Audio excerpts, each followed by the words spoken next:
this city, like, you got ops and shit, but bro, when you from the city, it's just like any other city. When you blowing up or becoming a face card in your city, you get love from your city, bro. Like, Lil Storm and Bloodhound, Lil Jeff, them niggas was getting notoriety, just not just from their families and friends and they close people around them, but from people who just grew up in the city, hearing their names and vibing to them. Like, you know what I'm saying? Like, I tell motherfuckers, there's nothing like blowing up and the love you receive from your own city. Don't get me wrong, we all got options, we all street niggas. But outside of those people, the people who gonna bump into you on the street, like, damn, that's Bloodhound, Lil Jeff, can I get a picture, bro? Or who gonna bump into you, be like, oh, man, listen to all your shit, bro.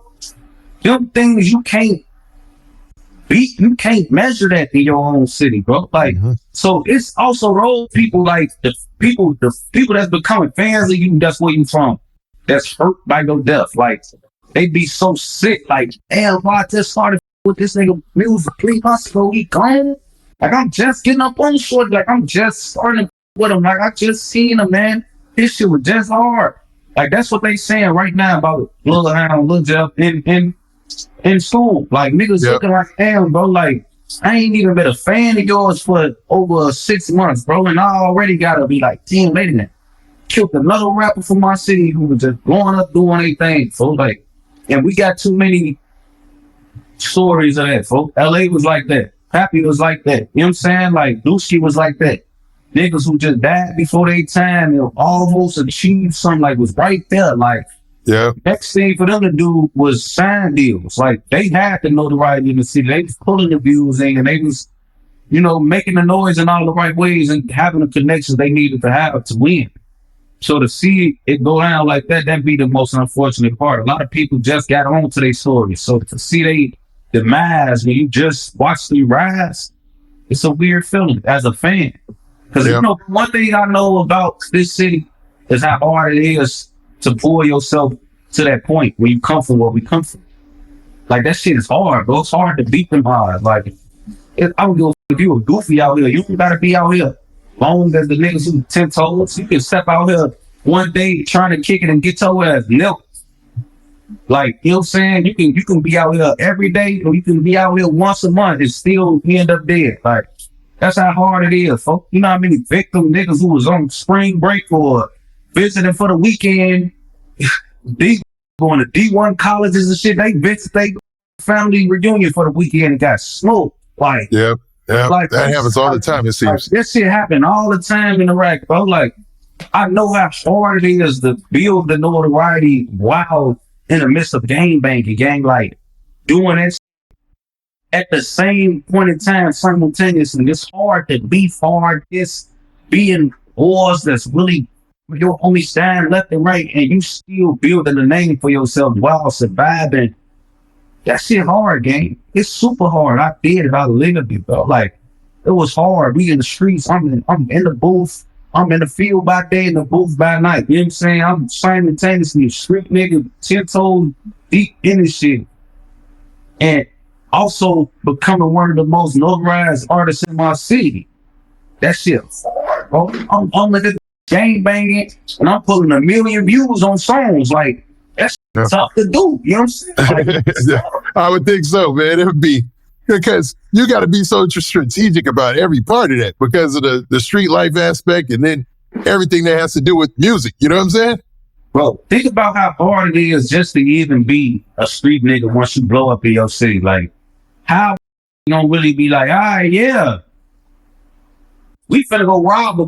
Yeah, they gonna know you Lil Storm, bro. Like, you ain't you Lil Storm, man. Like, you can't just poke them like you could a year ago, bro. Like, niggas gonna look, damn, Lil Storm, what the f*** you gonna rob me? You Lil Storm. Like, you can't even poke niggas no more. Now, you out there poking shit. That's probably like bank your name, man. You can't even poke shit no more. You got 3 videos with 500,000 views.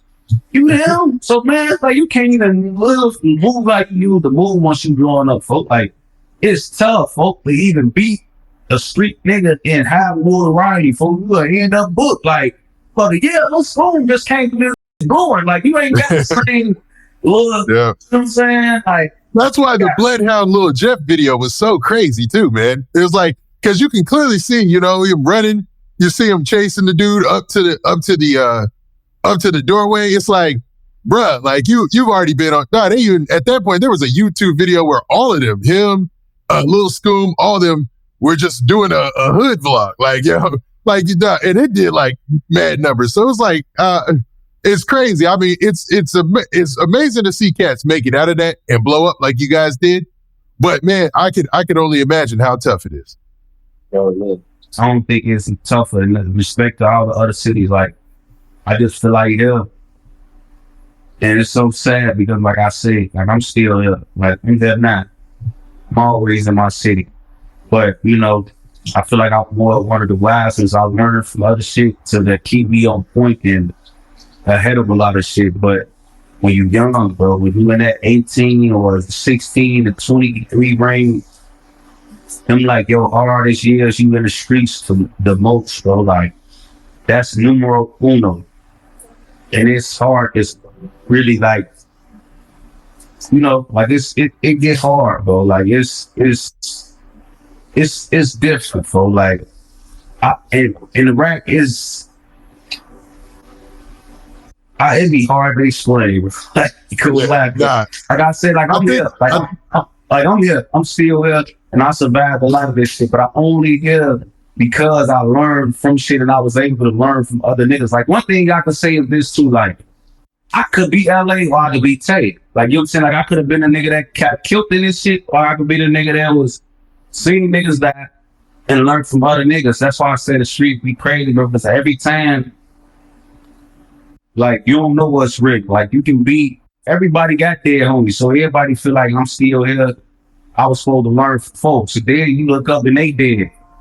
So it's like every day you got to keep learning. Like, you got to keep learning. You can't never get tired of not learning or not giving a or not staying on point, bro. You know what I'm saying? Because, like, say for instance, right?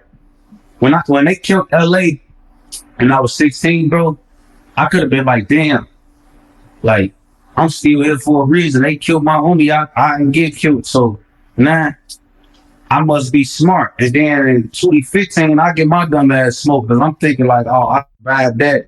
I could move a certain way. No, bro, this shit ain't over. Like this shit can be like, you know, you lose a homie like you 15 and then you turn 18 and now you the homie that got killed. Like, yeah. You gotta keep every day applying this pressure for remembering this shit and staying alive. You like me as a 27-year-old right now, I can't get tired of moving how I move, folks. Or I'm gonna be on square or legal help earn more. You gonna be posting me like, damn, I had to tweet this for posted, but Tay Capone had been killed in Chicago, dead on arrival. Like, I don't want that to be me, bro. Like, I don't want that to be my story. I don't want that to be my history. Like, yeah, bro, he never lived up to his full potential. He survived a lot of shit, but he didn't keep surviving. Bro. Like, I want to be one that survived all the way. Like, man, bro, I tell you, his 50s, he's still here. I don't want to be the nigga who lived and survived till I was 20 something and then got smoked. So I feel like the deeper you get in, bro, the dumber you look getting killed by this shit. Like, you survive till you 30, you supposed to be here, bro. You done been through too much not to be here.